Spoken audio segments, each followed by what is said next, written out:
Hello and welcome to another video where we're going to learn about how to name binary covalent molecules, meaning that whenever you have something that's covalent, that is all about sharing of electrons between two different types of non-metals. So with this naming scheme, it's actually not too complicated of a naming scheme. It's all regarding how we're going to be putting down the different types of prefixes, and then we're going to really be trying to see how we're going to be altering all these different nonmetals using prefixes to show how many of them are bonding together. So, for example, if we were to do the following, where I have N2O5, how would I show the different prefix of how this is bonding together? Well, it's just simply just how we're counting and writing all the different names. So the first thing you're going to do is you're going to be writing the first element name and a prefix to say how many there are. So we see the first species is nitrogen. Okay, so how many are bonding to this? Well, if we look very closely, we can see that there's a prefix of 2 here. So that's going to tell you that, all right, we're going to use the prefix for 2. There, if we look back up at our table up here at the top, we'll see that, all right, well, 2 is referred to di. So this is going to be dinitrogen. Now, when we look at our other species, well, it's going to be very similar to ionic naming. We're going to take the name, only keep the first syllable, and replace the ending with "ide." So we're going to do this very similar thing. So being that we have oxygen in our example, we have oxygen, which is 3 syllables. We'll keep the first syllable, so just ox. So it'll be oxide, right? So if we have oxide, now we have a prefix of 5. So we're going to change that to penta. So it's going to be pent oxide. And whenever we have 2 vowels next to each other, so A and O would have been next to each other, we'll drop the 1 from the prefix. So it'd be dinitrogen pentoxide. All right, let's try another one. Let's try one that's maybe a little bit more familiar to us. What if I do something like CO2?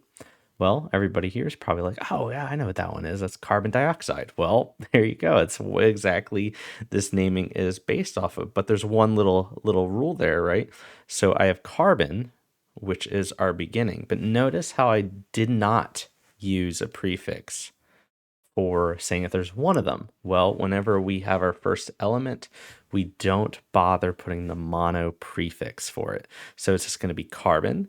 And then being that we have 2 oxygens, so in this case, it will be di, and then we'll do the same thing as before. So it's going to be carbon dioxide will be the example that we'll use here. So let's try a different one. What if I do CCl4 as an example? How do we do this one? Well, same as before, right? We label carbon out for the C. So that means we start there. We don't put a mono because it's the first element and there's only one of them. Now we're going to do for the next one, which is chlorine. We'll keep the first syllable, drop the ene part to make chloride. So let's put that down. Now, what prefix am I going to use this time? Well, we can see that we have a prefix of 4. So why don't we go up to our chart here? And what we're going to see is that 4 is tetra. So we're going to end up altering that and saying that it's going to be carbon tetrachloride is going to be the name.